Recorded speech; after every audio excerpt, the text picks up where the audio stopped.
recording. Thank you.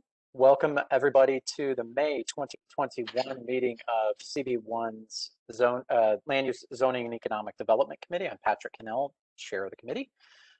As I just said, we've got a pretty big agenda tonight. I do expect it'll be a bit of a long night, but just to set the table and a few ground rules, we don't want to be here till 9 or 10 o'clock. So while we have two really big applications and potential resolutions right in the middle, we want to, as well as another resolution on the planning together item, we want to make sure that we're making good use of our time. So I'm going to ask folks when you're asking your questions to keep them succinct. And we're going to, at some point, I imagine, have to cut off discussion on any one given topic to move on to the next. So don't take it as me being impatient. I'm just trying to keep an eye on the clock and respect everybody's time. So with that, we have the folks who are presenting on 5 World Trade with us.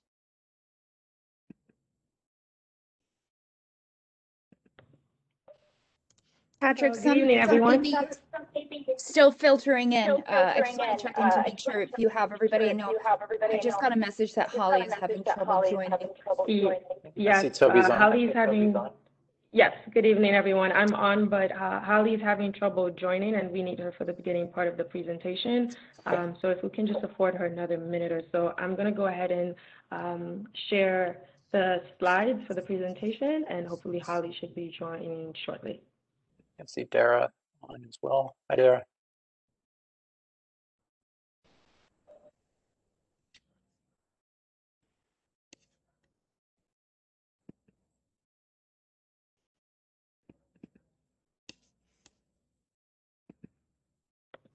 Is everyone able to view my screen? I can see it. Okay, great. I'll just leave this up and again afford Holly another minute or so to join because she is needed for the beginning part of the presentation.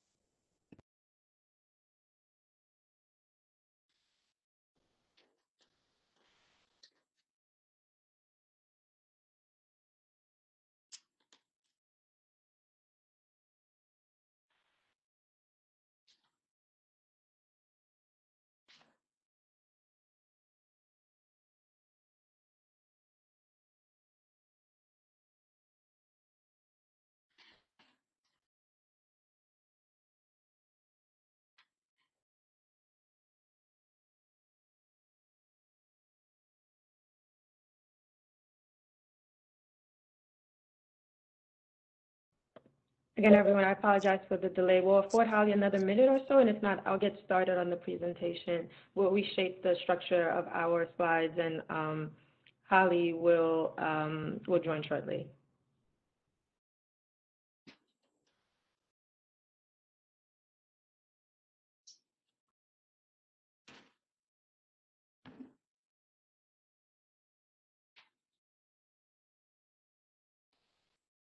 I just want to make sure you can hear me if I need to speak. I just put headphones in. Can you hear me, Diana?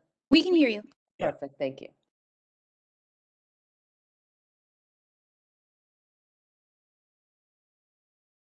Diana, I've sent Holly the meeting code information as well, so she's going to try to join from another device as per your recommendation. Okay, great. Okay, great. Thank you.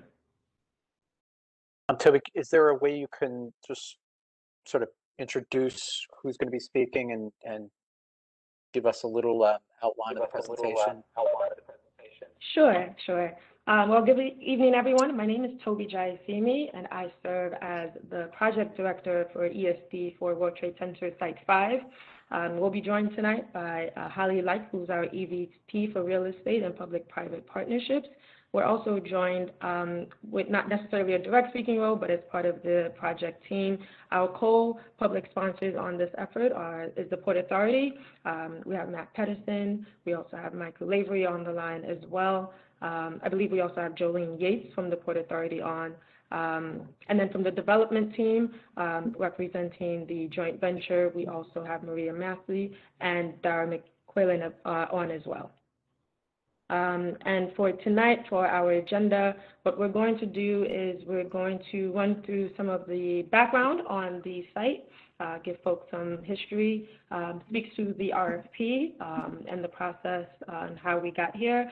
We'll speak to the highest scoring bid and proposal for the RFP, go into some details about the programming for the site, and then we'll speak to the CAC, which is the Community Advisory Committee that has been created specifically for this project.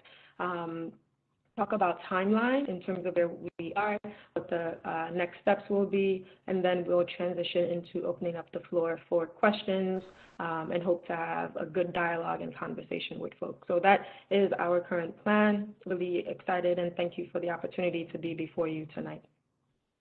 And I want to point out, Toby, that's great. That obviously, there's a lot of information that's going to get revealed to folks tonight, and there'll be a lot of questions.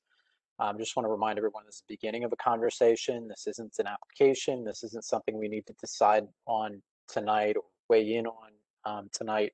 So it's an opportunity to start asking questions, but we've got a lot of ground to cover, but it doesn't have to all come together tonight. Okay, great. With that being said, Patrick, why don't I go ahead and get started? We'll afford Holly time to continue with attempting to sign on. And then if there are questions that come up that I may not be able to answer because I don't have as much history and insight on some aspects on the project, then I'll make note of it and we'll be sure to follow up accordingly. Is that okay? All right, great. Sounds great. Thanks. All right, I'm going to jump right into it. So like I mentioned earlier, this is what our general overview of tonight's presentation will be. And rather than reading through it again, I'm just going to jump right in. So pretty sure a lot of folks on tonight's meeting are familiar with the site. It is, just giving some context, LMDC, which is the Lower Manhattan Development Corporation, is a subsidiary of Empire State Development, which was created specifically for the improvement and betterment and structure of Lower Manhattan. Use HUD, which is the Housing and Urban Development Federal Corporation's Community Development Block Grant, CDBG funds to acquire, remediate, and clear Site 5, which is the former Deutsche Bank building. In 2004, the World Trade Center General Project Plan contemplated, specifically for Site 5, the idea of there being either commercial and or hotel use for the site. In February 2006, there was an MOU, a Memorandum of Understanding, that was established between LMDC, the Lower Manhattan Development Corporation, and the Port Authority, which swapped Site 5, which is LMDC owned, for the memorial and museum sites, the Performing Arts Center site, which was Port owned. In 2019, there was an MOU between LMDC and Port Authority to jointly issue an RFP for commercial or residential development at the site. This ability to allow for that to happen would require modifications to the World Trade Center General Project Plan, which only currently, as I mentioned, affords for commercial use, but with consideration for residential in the RFP. In June 2019, the RFP was released, and the parameters for the RFP included, more importantly, up to 1.345 million zoning square feet per the GPP, commercial or mixed-use development, and a height limit, which is again per the GPP. In 2019, there were a total of 5 proposals that were received. And then those proposals were scored by an interagency committee. Again, this is a joint partnership with the LMDC and the Port Authority. And these were the key selection criteria that we used in weighing and scoring the proposals. So, of course, the financial strength of the proposal at 50%, because we wanted to make sure that we looked at the competitiveness of the proposed sales price or the commercial ground rent offer, the financial feasibility of the project, Wanted to look also at project program design and community benefits, so how it is that the RFPs looked at the proposed uses, creative ideas in terms of the project design. Sustainability was also a key part, and also benefits to the surrounding communities, right, including economic impact, job creation, but also just looking at the role that this development will have as part of the entire area. Again, at 20%, there was the ability to look at the respondent experience and execution. Again, experience leading to financial capability, qualifications, past experience, the expediency of the proposed construction commencement and completion, again, being able to initiate, being able to execute and bring their vision in their RFP into reality. And of course, there was also the diversity practices, so looking at the ability for the respondents to meet some of the key elements in the diversity practices and MWBE requirements for the state. Moving on to the next slide. So the highest scoring proposal was a joint venture with 4 leads, Silverstein Properties, Brookfield Properties, Omni New York, and the Bar Development. Each entity brings a unique set of experiences and expertise to the project. Silverstein, again, having developed and owned and managed over 40 million square feet, extensive experience on the World Trade Center campus, having developed some of the other office towers. Brookfield Properties comes in, again, with billions of dollars in assets under management. They've developed an extensive amount of real estate across the world, and also have a number of real estate under active planning and construction right now. Omni is especially important to the development of this project because it's an exclusively affordable housing provider, over 17,000 plus affordable units acquired, developed, and or owned. The Bar Development is also equally important. There's 1,000 plus apartments right now in their development pipeline. The Bar has a really unique track record of working with both city and state agencies as well in terms of development, and well over $1 billion in transaction value. So this is the joint venture. This is the development team that will be working on World Trade Center Site 5. Now going to transition into talking more about the proposed programming. As I mentioned earlier, we're looking at 1.56 million gross square feet of development, approximately 80 stories. This will feature approximately 1.2 million gross square feet of residential retail development, which would equal approximately 1,300 or 1,325 total units, with 330 of those units being permanently affordable. That's 25% of the residential towers at permanent affordability at or below the 50% average AMI. Currently, according to federal regulations and guidelines, the 50% average AMI for a person of one is approximately $46,000, $47,000 in income, and for a family of 4, I believe it's approximately $59,000, $60,000 for a family of 4. The project will include approximately 190,000 gross square feet of office, approximately 12,000 gross square feet of community facility, 55,000 gross square feet of public amenity space, and approximately 7,000 gross square feet of retail. This project, again, would have a long-term lease, a 99-year lease, and as I noted earlier, this would require modification to the World Trade Center General Project Plan. We'll talk about that in a little bit.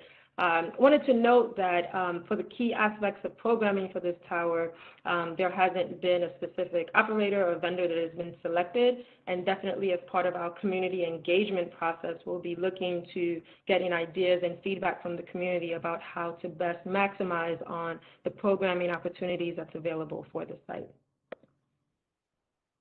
Okay, speaking more into the affordable housing, like I mentioned, we're looking at 25% of the residential floor area will be affordable at or below an average of 50% area median income. This just goes into the more specification. The permanently affordable units will be established through a regulatory agreement with New York State Homes and Community Renewal, that's HCR. I wanted to note that there's a key part of the affordability aspect of this project is that it's, again, 25% of all of the units will be permanently affordable. When we look at the inclusionary housing for the city, that's usually at 20%, and we're looking at an average of about 60% AMI, whereas here we're looking at an average of 50% AMI. For the community facility, as part of their initial RFP response, the development team submitted letters of interest from a number of different nonprofit organizations. But as I noted earlier, we're looking to use our community engagement process to really get feedback, to hear from those in the community, those who would be directly impacted by this project, on what would be the best uses for the space that's available to us. In terms of job opportunities, we're noting that there will be approximately 5,400 direct construction jobs, 1,900 permanent jobs, 30% MWBE, which is minority women business-owned enterprises, and 6% SDVOB, which is SDVOB, service disabled veterans owned businesses, contracting goals. And of course, prevailing wage would be allowed for the construction jobs as well.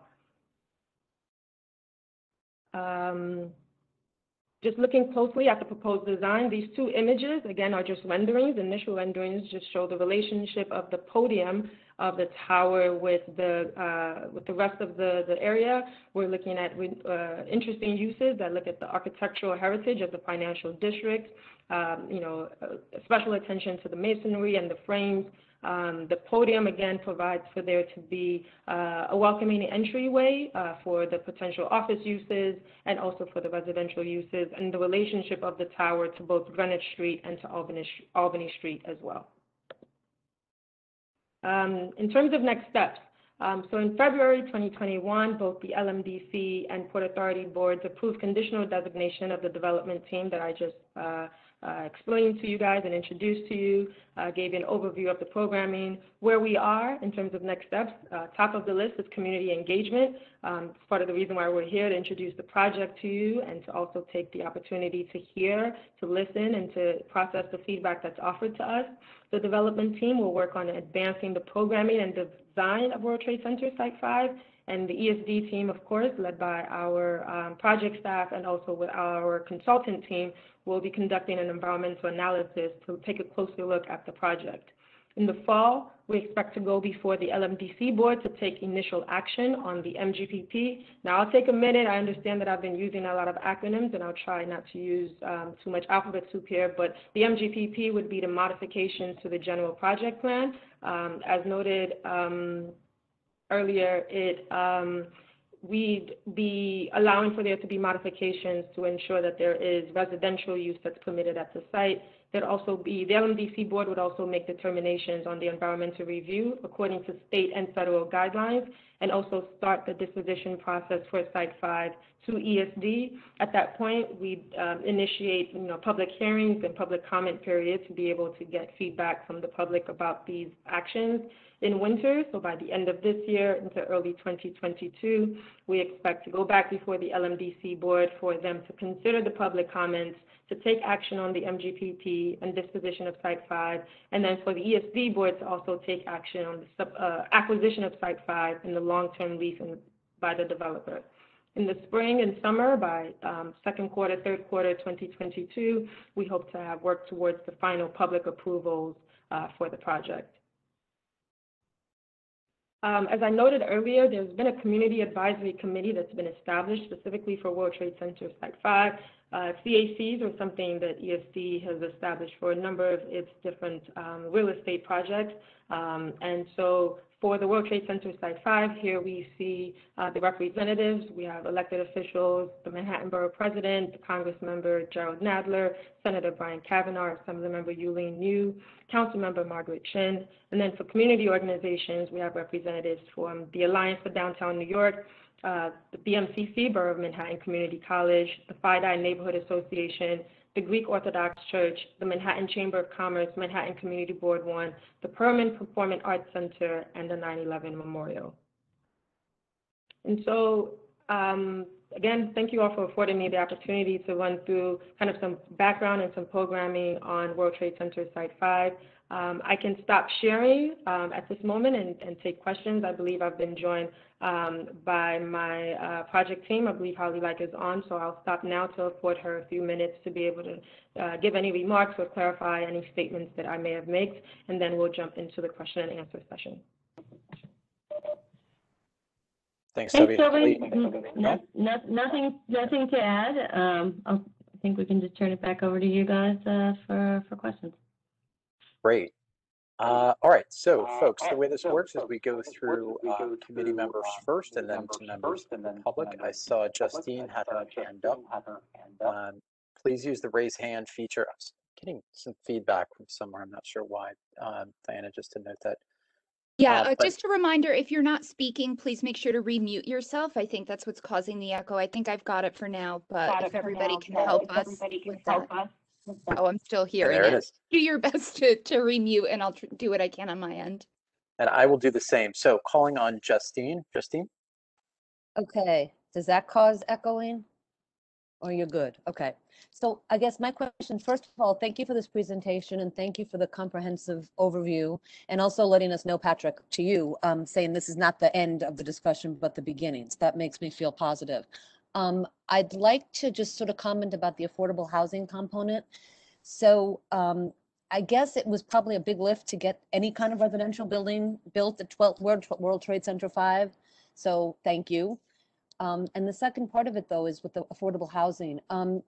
I guess part of what I would be looking to see there is 100% affordable housing, not 25%. And then I'm glad to see that whatever is affordable is permanent, but not affordable housing at, I'm looking here to see, under the area medium income area, is that what the word is? Yeah, area medium income. So the levels would be, you're looking at very low income to low income for the band that you've talked about with the 25%. It's 31% to 80% of the area medium income is what seems like it's on the table now. What I'm going to suggest is that the rest of the building be opened up to moderate income and middle income. And if you really have to make ends meet by having some luxury or market value apartments, that should be limited to 10%. Because the other ask to the whole group is to say there should be a preferential housing offered to people who are 9/11 survivors and first responder survivors and the children of both groups. Because you've got a lot of people who are in Battery Park City now and who are in Lower Manhattan who lived through 9/11, who have stayed and rebuilt Lower Manhattan, who no longer can afford to stay here. Their children have grown up here and they no longer they cannot afford to live here because they're not quite low income, but they are within the range of maybe moderate income to middle income. And I don't understand why that kind of middle income, moderate income age group is always, or not age group, income group tends to be like squeezed out. And so I guess that would be my ask and my consideration is number one is to consider all levels with the 25% being for the low and very low income that you've already set aside. But I'm talking about the other 75%. And I thank you for letting me speak and I thank you for this presentation. Thanks, Justine. No, Toby, I'm going to find mute. Sorry. Toby and Holly, if you can, I'm just noting we have 10 other hands up at this point. So if we can just keep the answers succinct as well. And again, reminder for folks that we'll keep the questions succinct too. Thank you, Justine. Toby, you want me to jump into a little of the history there? Yes, please. So, Justine, thank you for your comment, and I'm sure, you know, if this was a blank slate, we would all love for this to be 100% affordable. The first or second slide that Toby showed went to the history of the site, and as you may recall, as someone who's been down there, this site really was originally to be swapped with the Port Authority because they gave LMDC the central sites for the memorial and for the museum. And so, you know, under the agreement that was made, they have as a right ability to develop an office building here. And so their mandate is different than LMDC's, as you know. And so they need the value from this to serve their Port Authority mission. That was always the agreement we made when we did the land swap. So because we do have to give them the commercial value of the building, we really pushed it to get to the affordability levels that we have. It is not a blank slate. We chose the priority to be the memorial and the museum for the public uses here. And so that is a real constraint on the site that we have to be cognizant of. Your question about the affordability levels, this is a range, up to nothing can be higher than 80% of area median income. The range is in a typical mandatory inclusionary project, it would be an average of 60% of area median income instead of 50%. The city actually chose to bring that down to 50 based on what they identified as the greatest need in the community. So they actually did the analysis to show that those slightly lower bands were needed here. Now, I hear you on middle income. That is a tougher one to serve, but the lowering to the 50% was, and up to 80 was based on the city's assessment of need. Sorry, that was probably longer, Patrick. No, that's fine. And it covers two important points. And I want to point out, as folks are asking questions, we do try to make an effort not to repeat the same thing if somebody else has already asked it. So we've covered 100% affordability. We've covered AMI bands. So if you have your hand up and that was your question, if you don't have another question, I'd ask that you take your hand down. But next we're going to go, so this is the order. We're going to go to Michael Kramer, then Jill Goodkind, then Colin Mahoney, then Paul Goldstein. Okay, thank you, Patrick. I'm wondering how many public meetings will be required as part of the process to change the general project plan of the World Trade Center? And can you delineate this process and all other approvals, especially that require public meetings?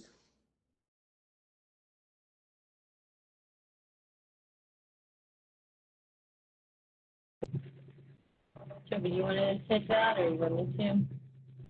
Sure. Thank you for your question, Michael. Off the top of my head, I couldn't give you a set specific number of public meetings, but what I would note is that each action that is taken that is related to the MGPP, one, all of our board meetings do have the ability for members of the public to make comment. So all of our board meetings do have that option available to them. So you're welcome to be able to give public comment to the items that go before the board. And then as we consider the modifications, there's going to be not only the opportunity to make comment during established public hearings and meetings, but then there's also going to be a public comment period. And that public comment period will be well advertised and will be distributed to the community, to elected officials. We'll find other ways to broadcast that information as well, so that folks know that they have this opportunity to give feedback, to give their perspective on the items that we'd be considering for the modifications. And is there a timetable? The first action that would go before the LMDC board would be this fall. I don't have this specific date or the details of that meeting yet, but we'll be sure to share it with the community board accordingly. But expect that in the fall we'll commence that action, and then there'll be subsequent meetings following that. Great, thanks, Michael. Jill, Colin, and Paul, please. Hi, Jill Goodkind here, and I just want to start by saying my late husband, Tom, this particular building was his passion project to make this affordable housing. I'll just say I agree with everything Justine said, and that the answers we received were not satisfactory. So specifically, my two questions are, one, the CAC meeting, when is that? And I'd like for members of the public who represent this community to be able to attend that. And the list of community organizations that you had, out of that list, only one, being the community board, represented the residents of this community. And then my second question is, in the RFP, I have a question about the weighting, specifically about the financial aspect of that weighting being 50% of your decision on who was going to be the developer. That, by doing that, it strikes me you've taken out a lot of people who may have had more affordable housing as their central need. So having 50% of your decision on who got the RFP based on financial requirements, to me seems odd and not fair, and I'd like more information on that. Thank you. Thank you, Jill. I can speak to the CAC meetings and note that the meetings are structured to allow for us to meet with the established CAC members, so they are not open to the public. But as part of our community engagement and public engagement process, our only avenue for outreach will not be just the CAC, right? We welcome the opportunity to be able to, as we're doing tonight, come before the community board and come before other community organizations that will be directly impacted by this project and in the neighborhood. And so, Jill, thank you for your feedback. What I would suggest is if you have other community organizations that are specifically reflective of the needs of the residents in the community that you can recommend to us, that you think should be part of our public engagement process, then I'd love to get that information from you. We can channel it through Diana, through Patrick, or you can reach out to me directly with some thoughts on that. That would be to join the CAC? No, it wouldn't be to join the CAC, but it would be for us to have the opportunity to be able to have conversations about the project, the programming and design for the project as well. And so the CAC won't serve as our only avenue for public engagement, but we're welcome to meeting with other community organizations. May I just quickly ask who determined the members of the CAC? The list was specified by the public sponsors for the project, which is the ESD and the Port Authority. Okay, so the community groups had no input from the community. It was the EDC and the and who else? Yeah, the CAC was established by ESD and the Port Authority. Okay, thank you. And LMDC, I would add as well. And LMDC. And obviously all the elected, every local elected official at the city, state, and federal level is automatically invited. Okay. And then the second question was about the financial weighting in terms of selecting the RFP. Right. I would just defer to my last answer, which is that this site is, as of right, the port's site to sell. And so the agreement to do residential rather than make it an as of right additional office building requires that the port be compensated for that. So this was always part of the understanding when the community and the LMDC supported putting a significant memorial in the center of the site on Port Authority property. The port did not have to abandon the footprints of the World Trade Center, and they did that by swapping it for this site. I see. So part of that was that whoever you selected to develop that site, the RFP requirements included that 50% weighting. It was 50%. Because we have to compensate the port for giving us the footprint of the Trade Center for the memorial. Those were Port Authority, that is Port Authority or was Port Authority owned land. And so this site was swapped for that.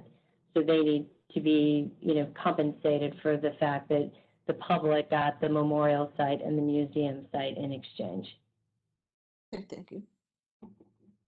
Thank you so much, Jill. Colin, then Paul, then I think we're ready to go to the public. I'll be very brief. What steps are you taking to mitigate climate or environmental impact with the construction? And the second quick question, and I'll go on mute, is there a way you can explore to find or to prioritize small business for the commercial space in the building?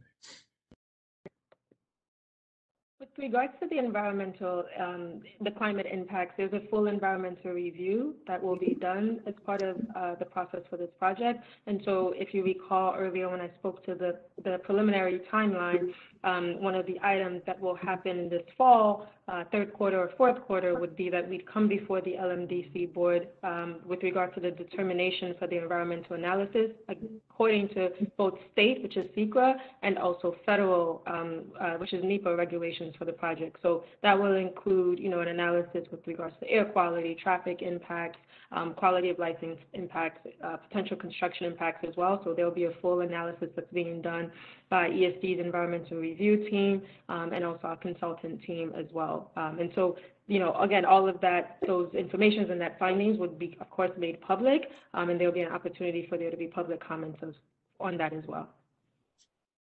And sorry, just to follow up on that really quickly, I would just more of a comment, and everyone on this community has heard me say this 100 times with new construction. I would just hope that I would urge you to find a way to make the building a passive building or even a carbon negative building if at all possible. There's lots of examples globally with countries and cities exploring ways to, again, to achieve climate negative status. And the second question was, if there's any, I know this is a stretch, but if there's any way to prioritize small business for those commercial spaces. I know small business has taken a pretty large hit over the last year or so. And I personally would love to see small businesses prioritize over large global chains. That's all. Thanks. Thank you for that, Colin. That's a great comment that we'll definitely take back. Thank you. Great. So moving on to Paul, and then I do see Bob Schneck and Alice that put their hands up as well. So we're going to go Paul, Bob, Alice, and then we are going to the public. Okay, thank you. I also want to talk just a bit about the Community Advisory Committee and their role versus the role of the Community Board in this ongoing process. I mean, in the development of the Trade Center in the past, I think it has been the Community Board that has been the primary voice of the community in these sessions, and by creating this Community Advisory Committee, you're basically watering down the input and the ability of the Community Board to have a primary voice on behalf of the community. So why did you create this Community Advisory Committee?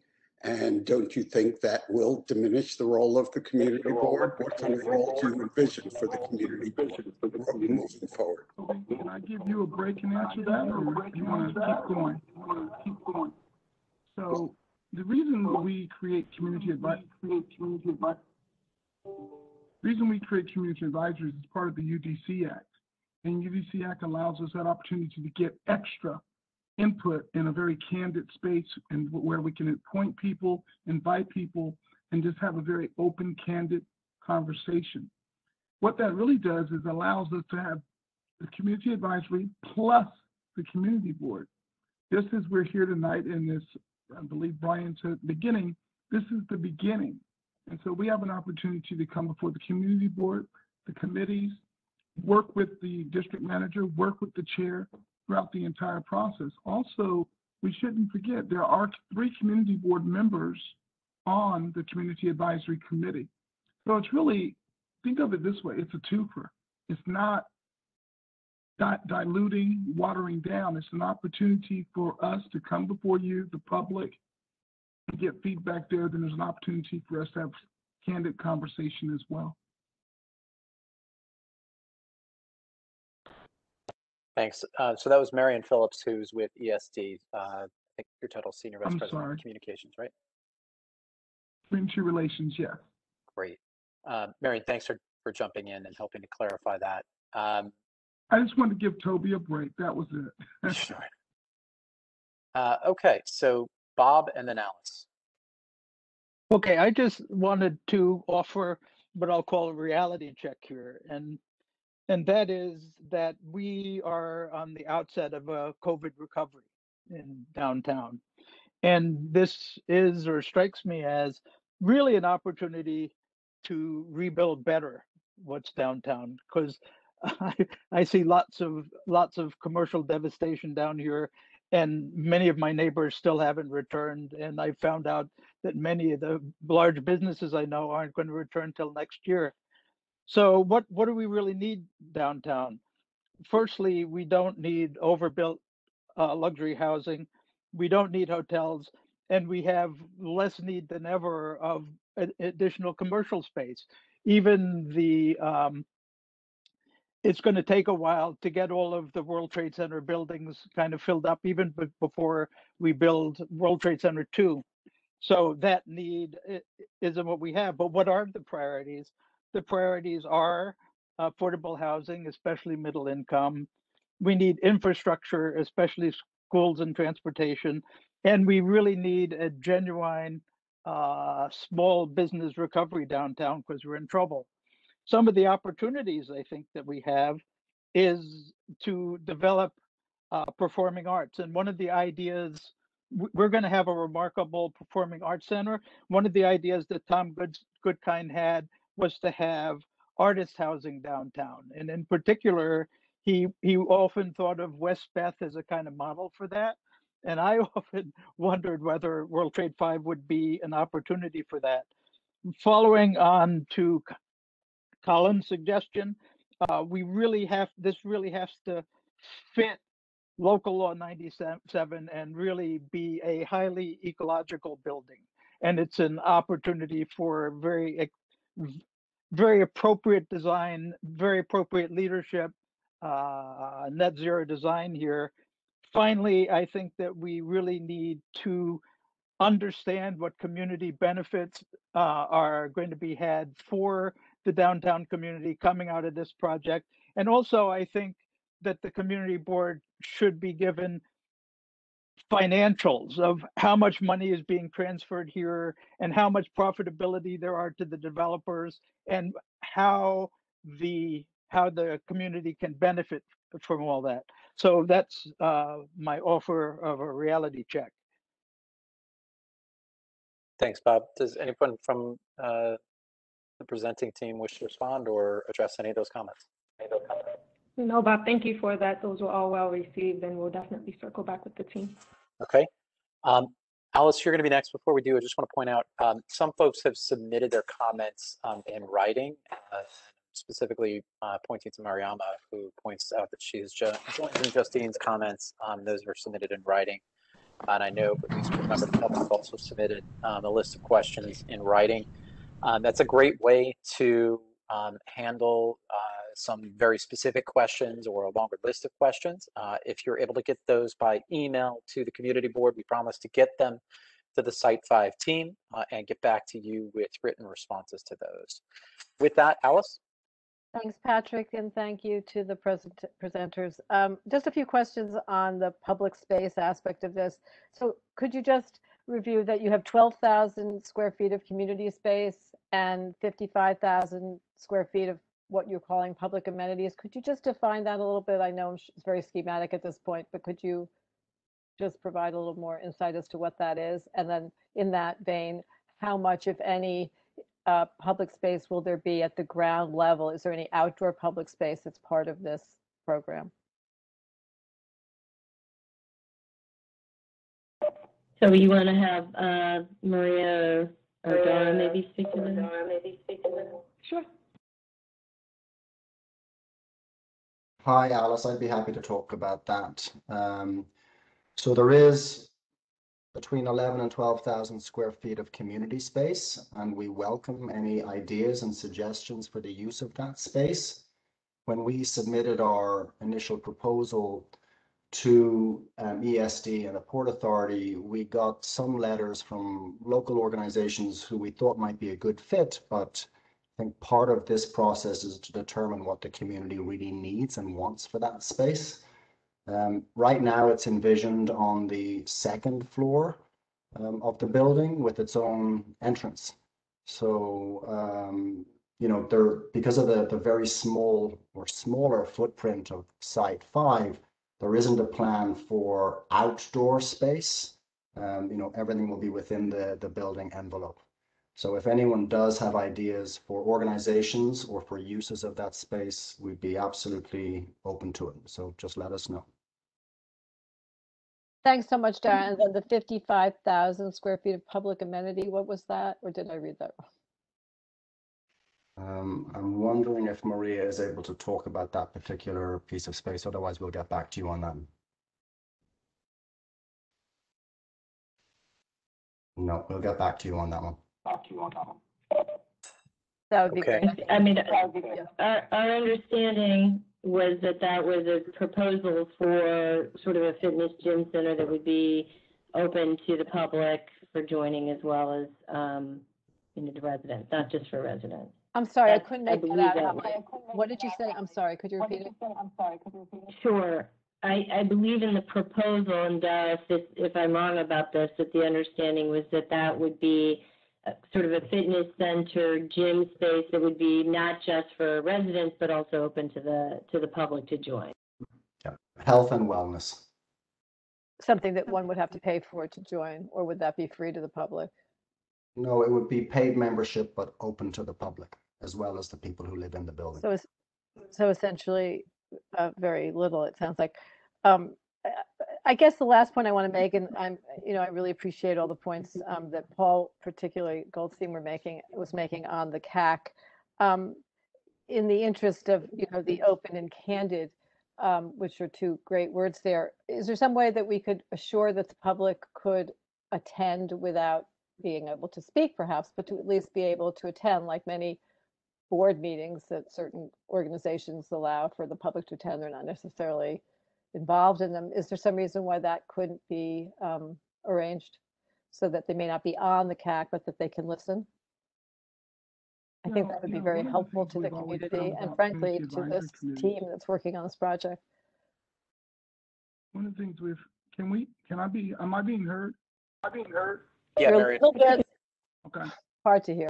One of the reasons we have the community advisory as a closed meeting, it really allows us to put ideas out there, to have conversations, go back and forth, where people don't put things out in the atmosphere and make it an issue when it's not an issue. It's a conversation. It's an idea. Trying to fine tune. And when we eventually are able to put a plan together, then it comes before the public, as Toby stated, in public hearings. It comes before our board. It comes before the community board. In fact, I believe the chair had asked us would we be willing to do a community meeting. And that's something we're thinking about as well, because that's when we are this allows us to have the back and forth candidly and in private and publicly with the community board. And we have found that to be the best way to really fine tune a project. Well, with all due respect, I couldn't disagree more. I think it's essential that the public be allowed to be part of all community meetings on these issues. I understand that the conversation needs to be limited, but I do not believe that people should be limited from these meetings. And I think it's something that I would really ask that we review again and allow for public to attend so that they can keep up, or if not, that these meetings are recorded and that one could listen to them after the meeting so that the notes and what is said is in fact recorded and available to the public. And Patrick, I would offer that up as a resolution if this isn't something that that we could resolve, obviously. Yeah, I think the best thing for us is to always keep these meetings closed so that we can have these conversations without just a simple dialogue getting out in the public. That was never designed to be an idea or anything other than, hey, what do you think about X, Y, or Z? And then the public takes that and makes it something that it never was intended. So I appreciate your comment. But we're going to continue keeping community advisories closed at this time. Thank you, Patrick. Thank you all. Okay, Richard Corman, I see you have your hand up.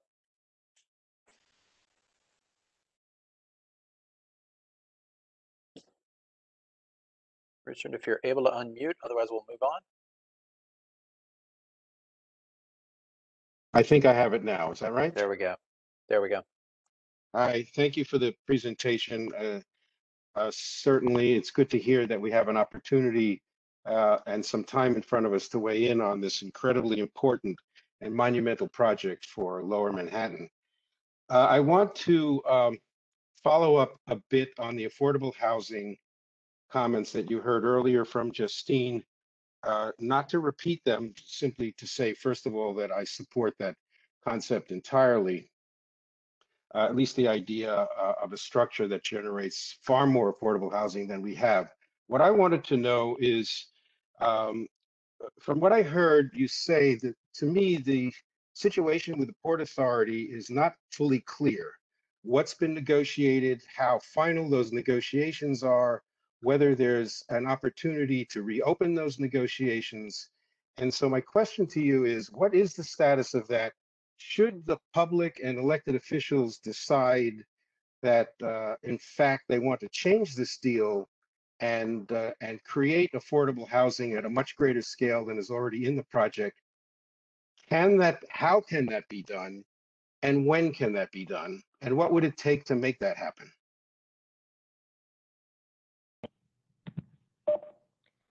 Well, the agreement for swapping the land is clearly water under the bridge. I mean, that was an agreement that was made in 2006, and I don't think we can undo having the memorial and the museum on their land. So that is a deal that was made quite a while ago, because really unanimously the priority of the community at the time and the LMDC was to have a memorial on the footprint of the Trade Center, and that was owned by the Port Authority. So that agreement that we would swap the land stems back to 2006. The more recent agreement was that the Port Authority has the as-of-right ability to develop an office building of the same size and density as what this building is. The agreement we made was to be more open-ended with the use. We had heard a fair amount from the community that there was enough office space and that there was an interest in seeing some residential. And so the Port Authority agreed to kind of broaden that, so long as they would still be the beneficiary of whatever lease or sale would occur, because that was the agreement from 2006. We worked hard mutually to have a significant affordable component of that. But the Port Authority does have rights to this land to sell for their mission, which is different than LMDC's mission. So that's kind of the history of how we got to this place. And it really stems from the memorial and the museum and the Performing Arts Center being on what was Port Authority owned land. Okay. Follow up, if I may. It sounds to me that it's a question of money.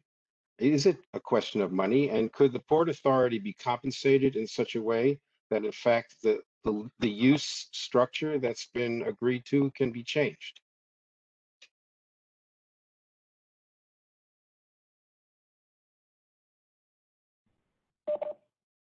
Sure, how we answer that, there's where that funding would come from to compensate them for the value of that land. And this is an agreement from 2006. They have rights to this land. We do not.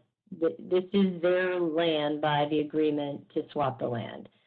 So I'm not sure what is going to pay for that value of the land if there's another entity that wants to purchase that land from them. They have, I think there's no.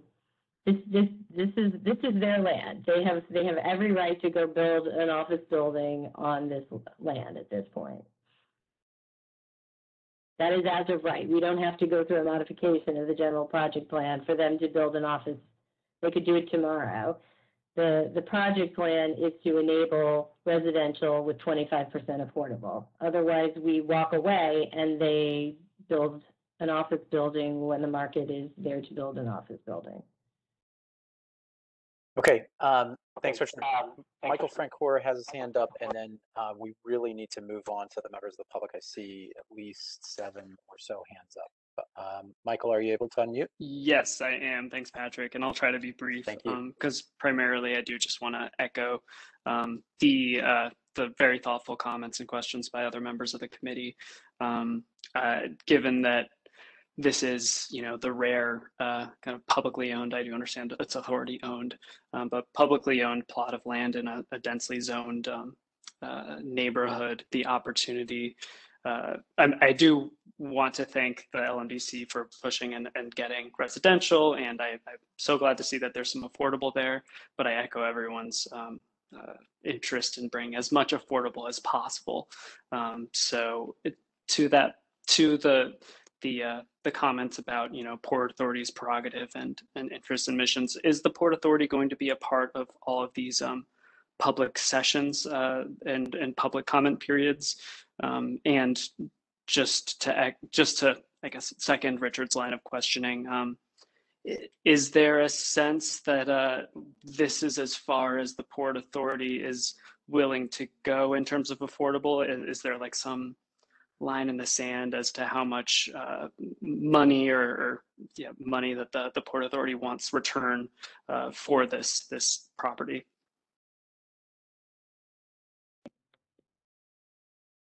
To your first question, Michael, the Port Authority is actually represented here and will be a part of the community and public engagement process moving forward.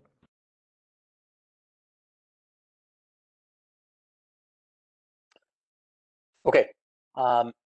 Thank you, members of the committee and public members of CB1. We're going to move on to the public, and in the order they're appearing on our screen is we're going to go Taylor Banning, Todd Fine, and then Victoria. There are several more behind them, and I'll announce them as we get through those three. So Taylor, you're first. Thank you. Good evening. My name is Taylor. I'm a lifelong resident of Battery Park City, and I am actually one of those children who were here on 9/11 and have lived here since, and I'm, as a young adult, trying to, while battling 9/11 related illnesses in myself and my family and my neighbors, trying to build a family here. And I'm kind of one of very few, because it's extremely hard to afford to live here. Are people like me who are my sister just turning 20 this year, the anniversary of 9/11, 20th anniversary of 9/11. And this is the deadline to sign up for the health fund. And I feel like a lot of these kids don't know about it. And my understanding is the LMDC was created after 9/11 in the aftermath as an opportunity and a means with which to disperse the funds, the government funds, to rebuild our community, something that we've been doing as community members. And so it is honestly very upsetting to me that Tower 5 is at all being considered to be luxury, especially when it's related to LMDC and some of its funding, and the Port Authority, which is city related to the city. So I hear that the Port Authority members are on. So my question is for Michael Levery, Derek Utter, Justin Burnback, Jolene Yeats, Matthew Peterson of the Port Authority on this call. Will you commit to making this building affordable, and far more affordable than the base minimum, which is this 25%, which isn't really going above and beyond for this community or for what's on the table here? So to you all, will you commit to making this building at least more affordable and ideally 100%? Thank you.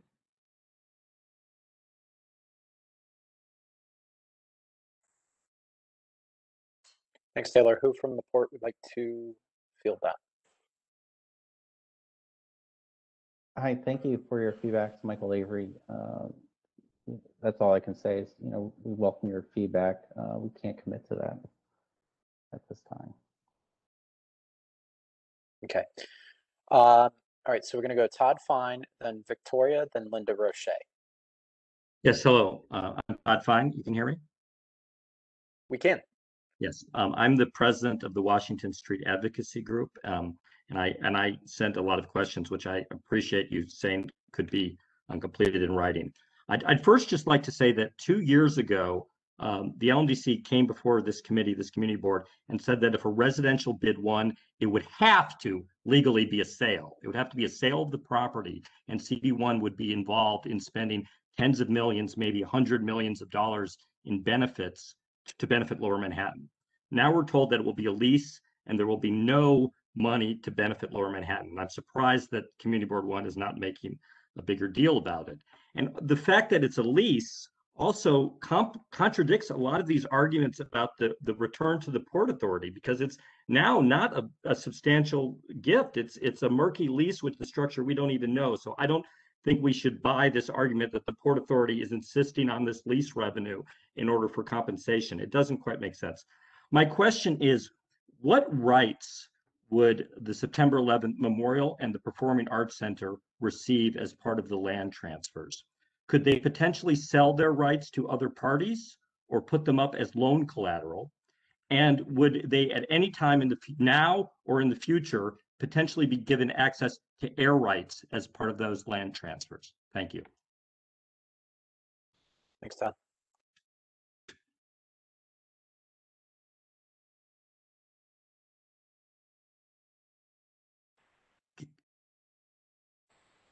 Site 5 team.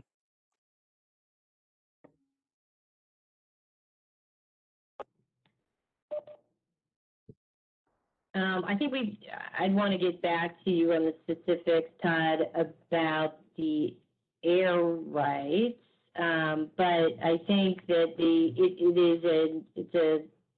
they would have a fee interest in their sites. And in fact, that fee interest is basically being held in escrow until Site 5's disposition is completed. But they would have a fee interest and they will own the land on which the memorial and the museum and Performing Arts Center would be. So they could sell it legally. I want to go back. I mean, there's use restrictions on them, so they can't just go sell it for a tower. There's use restrictions connected to those, but I want to make sure I go back and tap into our lawyers to get the exact language. And would it remain under state zoning or would it be city? Okay. No, it's part of the World Trade Center general project plan. Okay, thank you. All right, thanks, Todd. Moving on to Victoria, then Linda Roche, then Emily Hellstrom. And I'm sorry, Victoria, there's no last everyone, name. you Oh, there? great. Yes, it's Victoria Hellstrom. So, look, thank you very much. I would like to remind everybody that those planes were aiming at our community, and we are all survivors of 9/11 and the rebuilding of Lower Manhattan after 9/11. I would agree with Richard Corman. All of this talk about the Port Authority, the notion is that they were given a commercial right. And I'd like to remind everyone, all of the money, $40 billion in total, that went to rebuilding Lower Manhattan after 9/11, that money went to Bank One at 42nd Street. It went to the New York Times. It went to Navy Yards. So the Port Authority had many of its members die on 9/11. And at minimum, I believe that there should be a quote unquote affordable unit for every single person that died on 9/11 at minimum. And I would also just like to say that I feel that it's very inappropriate that this is being decided during a pandemic. The public process and our right to participate, I feel, has been ignored, and many of us are very disappointed at what's going on. And we're friends with Ron Perlman. I would never speak ill of him or the Performing Arts Center. It's not about that. Terrorists took aim at our city, and these are our homes. And the notion that we have been discluded, it's just very wrong. So I appreciate what everyone is saying and doing. This is our city, and the federal government, I just looked up Port Authority, looks like certainly got a lot of bailout money. So the idea that this is Port Authority's land, on some level, it's our land. And this is look, if we don't do this right, the terrorists finally won. And the idea that this is being treated like a real estate deal or a land deal is wrong. And I'd like everybody to check their conscience and really think about what we're doing here. And we are a 9/11 family. We are 8 blocks away from ground zero. We had a president standing on the top of the heap saying, "We hear you." And yet look at what in God's name is going on behind our backs. This is our community. And I hope that you all hear us. It's very important for all of us to take our community back. And Holly, with all due respect, it's not up to you, it's up to us. And where our electeds have gone wrong, we will go back and take them to task. We don't want this. We want to be involved. We want you to hear us. We want the Port Authority to hear us. And if we need to go to the President of the United States, this is wrong. These terrorists wanted this land, and you have got to stop rolling over for them. It is really just very disrespectful to the people that died on that day, the people that live in Lower Manhattan, and really, that's all I have to say. I'd really like you all to really consider what you're saying and how offensive it is to so many of us. This is our community, and this is our country, and the Port Authority, what they own, what they don't own. The community is unhappy about it. And I would also like to know why the families have not been included in this process. I find it to be very, very alarming. All right, thanks, Victoria. Thank you. Got it. I'm going to move on to, unless anybody has from the Site 5 team has any specific response. Linda Roche, Emily Hellstrom, then Esther Riegelson, and Joshua Morris, and Pat Gray. Taking my, well, first remark and then a question. I have lived in this neighborhood for 43 years. I am a survivor of 9/11, being at 7 World Trade Center that morning. And I also find it very disingenuous that the community has not been involved, nor has more affordable housing been eked out of this behemoth building that's going to be built. You know, the people of this community who actually can't afford to live here anymore, but yet it's their home, should be allowed to have a place to live out their lives. But my question is, have you thought of, this community has been involved since 9/11 in many, many projects, and many of the projects include charrettes.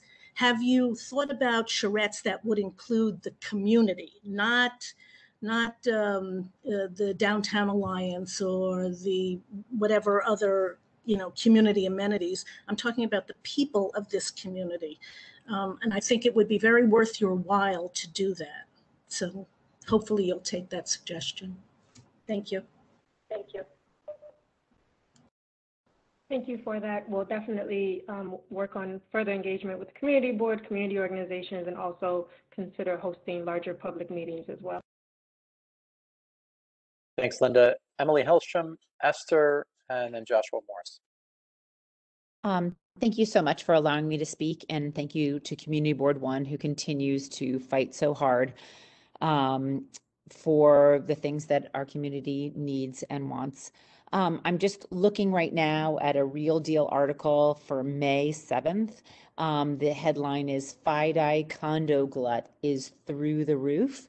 And a couple of paragraphs down, it says not only is the condo glut through the roof, but with available office space in Lower Manhattan at a 20-year high, and only 16% of office employees back at work as of April. Bloomberg reported buyers are not basing purchases on proximity to work. So I guess I would say that it definitely feels like if somebody was, as of right, going to build office space, that they got a really good deal to be allowed to build condos, but not that great a deal because, of course, luxury condos are in an extreme glut right now.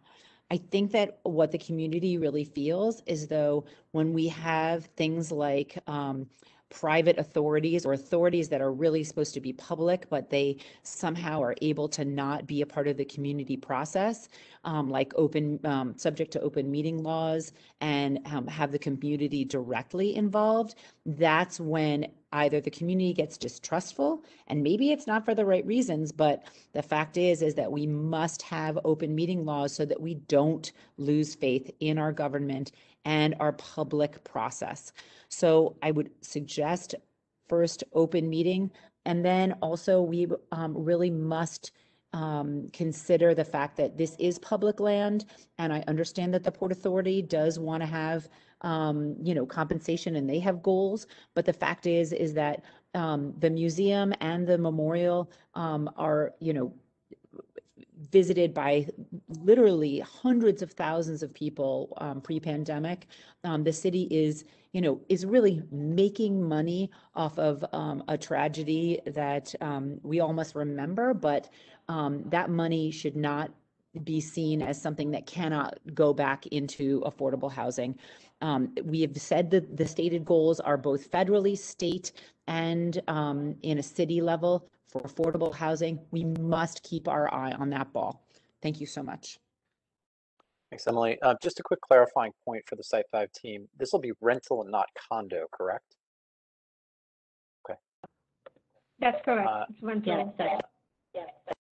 Make sure I heard about condos in there. Okay, let's go to Esther, then Joshua, then Pat Gray, please.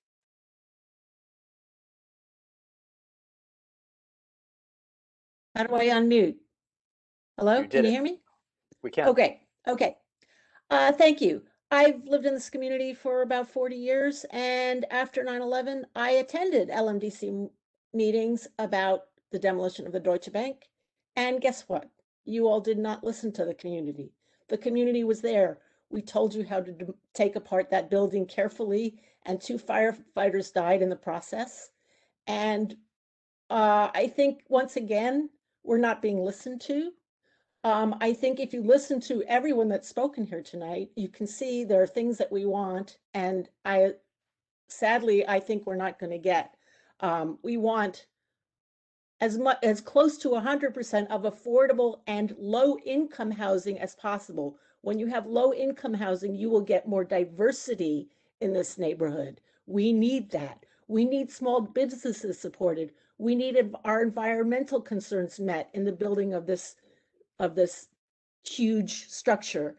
And because you're not listening to us and you're not going to have us on your community advisory committee either, you're just going to give us lip service and say, oh, look at all these comments, and throw them away. And I think that's just, I find it very insulting, and I don't see any recourse for the community to be really, truly be listened to. And we need to change that. And I really appeal to the community board to be active in this and to jump on it and do something about it, because I just think it's going to be business as usual, and I'm sorry to see that. Thank you. Thanks, Esther. I'm going to move to Joshua Morris, Pat Gray, then Adrian Sosin, then Tiffany Winbush, and then we have to move on to the next topic. Hi, thank you for allowing me to speak my thoughts on Site 5. With high availability in office spaces in Manhattan, not to mention Tower 2 lack of an anchor tenant, why not allocate 190,000 square feet of office space to more feasible use, such as a school, to diversify the World Trade Center? And for my second question, which is a very small detail, the World Trade Center towers have a unique transparent facade that all blends in together. Tower 5 light-colored mullions facade stands out from the rest of the tower's facades at the World Trade Center. If I had no knowledge of the World Trade Center and stood in Liberty Park and not knowing Tower 5 is a part of World Trade Center complex, why not have a complete transparent facade to blend in with the rest of the towers at the World Trade Center? Thank you.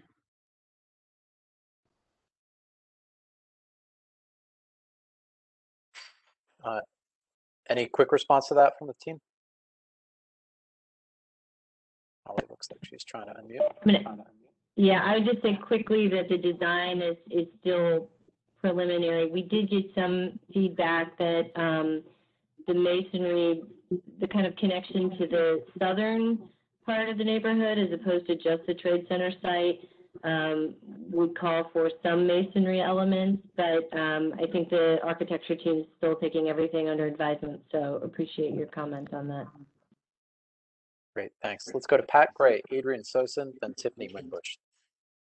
Hi, can you hear me? We can.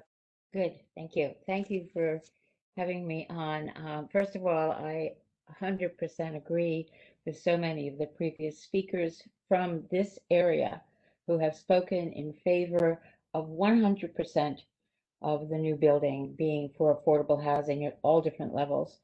And I have a couple of questions, and one of them is, we've been told about this plan to bring this thing in. We haven't been told about what data was used to determine that this area needs to have luxury apartments, 1,000 new luxury apartments. I would be very curious to find out how that was selected. Number one, that's basically a question. Number two, my understanding is that this is a national monument. And if the answer is not, to the previous question, is not that, well, the bottom line is we have to because of money. If this is a national monument, shouldn't we get national figures involved in this? I mean, isn't it possible that the U.S. government could come up with a way to provide the kind of money that is being said we essentially owe to people? And number three, I like previous speakers, questioners, feel that CB1 has not been listened to prior either. And I'm specifically looking right now at something called Manhattan CB1 District Needs Statement. This is from FY16, however, it is still applicable. And it says, and a priority of CB1, it is a priority of CB1 to ensure that the existing rent stabilized and affordable units in the district are preserved and that development of new affordable housing units continues. We must ensure that people who teach our children, patrol our streets, and fight our fires can afford to live in the neighborhoods they serve. We therefore urge the city to build more affordable housing downtown, as well as to do everything possible to preserve existing units. It doesn't sound like anybody read this. And I guess my major question would be, what are the statistics that support putting in 1,000 units of luxury housing in our neighborhood?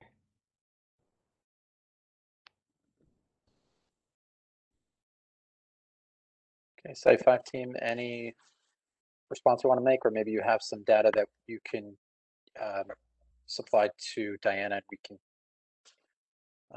put out to the community?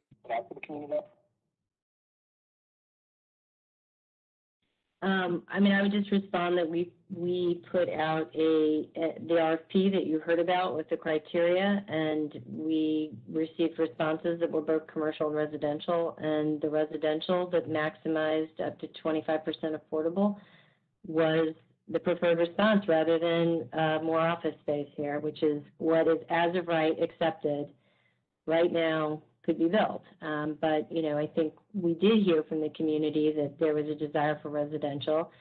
And we will have over 300 affordable units in this project. So the ability, the rental housing, market housing will help pay for those residential units while still keeping our deal with the port in exchange for the memorial site and the museum site. Great, thanks. All right, Adrienne Sosin, then Tiffany, and I see Tammy has her hand up as well. Thank you for letting me speak. I want to echo some of the things that the community members and the members of the community board have said about the fact that we do want affordable apartments. This is public property. These are public, you are supposed to be carrying out the public charge. And we are unhappy with the idea that this space will be devoted to luxury apartments. It is not the right thing to do. I call on the community board to press for open meetings and open communication and no backroom deals. Thank you very much. Thanks, Adrienne. Tiffany Wimbush. Hi, good evening, everyone.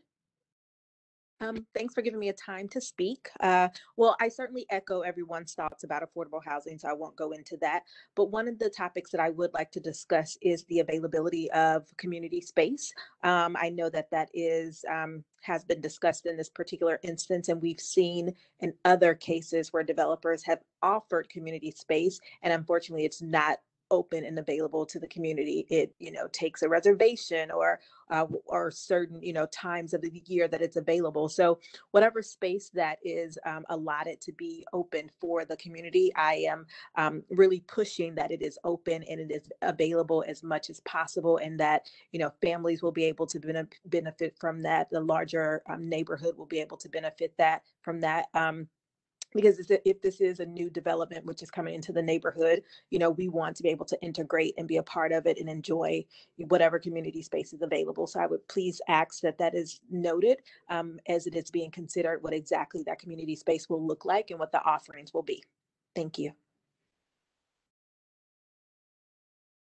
Noted. Thanks, Tiffany. All right, Tammy, you have your hand up. I'm going to get the last word because we are now almost an hour and a half into this, with 3 significant items left to go for tonight. Tammy? So I think that actually illustrates my point really, really clearly for the team from ESD, Silverstein, Omni and all, and LMDC, that more public engagement is needed. If we're here for over an hour and there's still questions and conversation to be had, more than just feedback and questions that you need to reply, yes, charrettes. Yes, public engagement. Yes, everything that I can say, is to be needed. I know that I did hear from several members on the community board already that have asked for recordings of CAC meetings or how things can be public.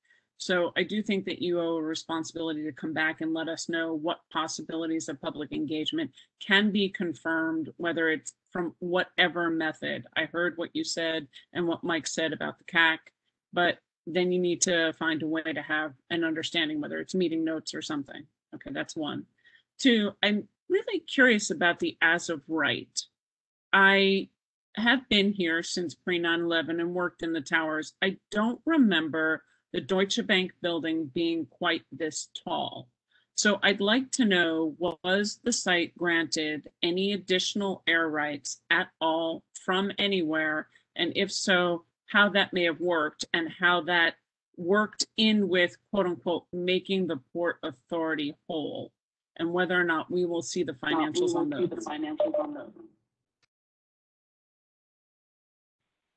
Hey, Tammy.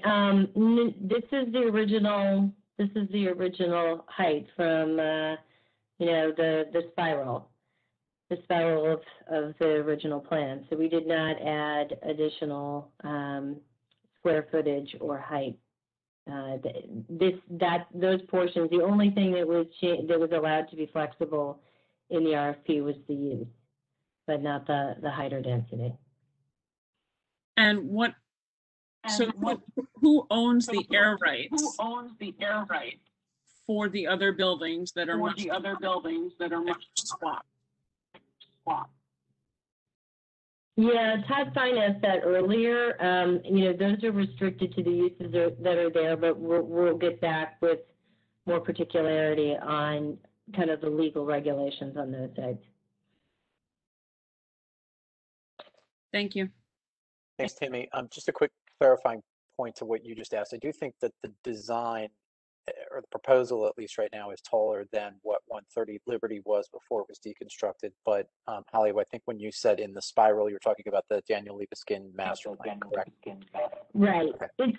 They're all, and I would include the memorial in this too. So the general project plan that was passed in 2002, and then I guess modified in 2000, set very specific heights and densities. And so this height and density goes back to that master plan that Libeskind did, and then that was sort of encapsulated in the general project plan. And the memorial could never be sold because that is in the general project plan as the memorial. So those are all legally regulated through the original World Trade Center general project plan. What this action would do would be to modify just the use for this one site, but nothing else would be affected. Gotcha. So, and I respectfully disagree that the master plan had an open street grid. This is no longer a master plan because we don't have open street grids. until we have a conversation about an open street grid, you're fulfilling a building plan in a plan that does not exist anymore. So I suspect, and I would advocate to say that this is no longer a master plan because of the streets, and all things should be on the table for options. Thank you. All right, thanks, Tammy, and thanks to folks from the Site 5 team. As I said at the beginning of this is the beginning of the conversation. This certainly is not the end. We're going to invite them back on a regular basis and keep the conversation going through this public forum. With that, we're going to move on to our next agenda item,